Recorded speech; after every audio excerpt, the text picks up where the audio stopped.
Welcome children. இன்னைக்கு நாம numbers number name சொல்ல எப்படி எழுதுறது, எண் பெயர் சொன்னாங்கன்னா அதை எண்களா எப்படி எழுதுறதுன்னு பார்க்க போறோம். பாருங்க, இப்ப 76 அப்படின்னு சொல்றாங்க, எழுதிக்கலாம். 706 எழுதுவோம். 7006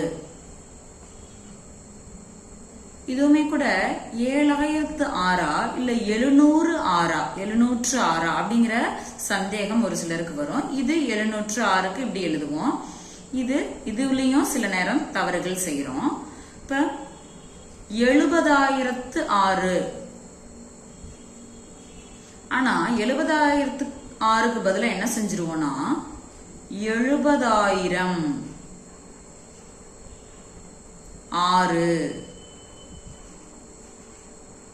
இந்த மாதிரி நம்ம சில தவறுகள்லாம் செய்வோம். இந்த மாதிரி தப்பெல்லாம் செய்யாம கரெக்டா எழுதணும்னா என்ன செய்யணும்னா நம்ம இட மதிப்புகளை போட்டு எழுதலாம். அது ஒரு வகை.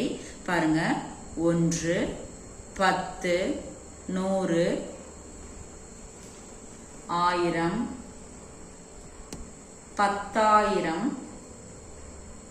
லட்சம் 10 லட்சம் இந்த மாதிரி இட மதிப்புகளை மேல போட்டுட்டு என்ன சொல்றாங்க, 76னா 7 6 70க்கு நேரா 7 போட்டுட்டு 6 76 706 7006 70006 இந்த மாதிரி நம்ம போடலாம். இன்னொரு மெத்தட் பாத்தீங்கன்னா நாம ஏற்கனவே பார்த்திருக்கோம், பிரிவுகள் பார்த்திருக்கோம், பீரியட்ஸ்னு பார்த்திருக்கோம் இல்லையா. அது போல நம்ம இந்திய எண்முறையில ones period, thousands period, lakh period, crores பீரியட்னு இருக்கு. 4 பிரிவுகளா பிரிக்கிறோம். கடைசி அதாவது ஒன்றுகள் ஸ்தானத்திலிருந்து வர 3 இலக்கங்கள் ஒன்றுகள் பிரிவுல, அடுத்த 2 இலக்கங்கள் ஆயிரங்கள் பிரிவுல, அடுத்த 2 இலக்கங்கள் லட்சங்கள் பிரிவுல, கடைசியா வரக்கூடிய 2 பிரிவுகள் கோடி பிரிவுல வரும். இப்ப 76 லட்சத்து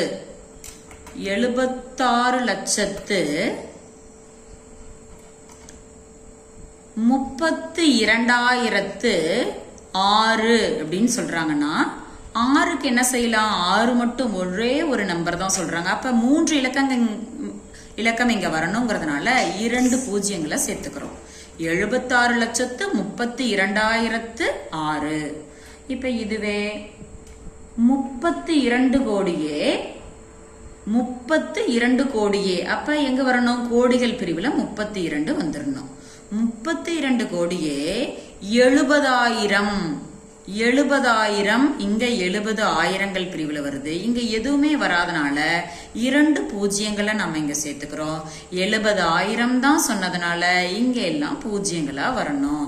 நமக்கு இந்த மாதிரி பூஜ்ஜியங்கள் வரும்போதுதான் நம்ம இந்த மாதிரி சின்ன சின்ன தவறுகள் செய்யறோம். அது செய்யாம இருக்க நம்ம என்ன செய்யணும், இப்படி பிரிவுகளா எழுதிட்டு நம்ம ஃபில் பண்ணிக்கணும். Okay children, thank you.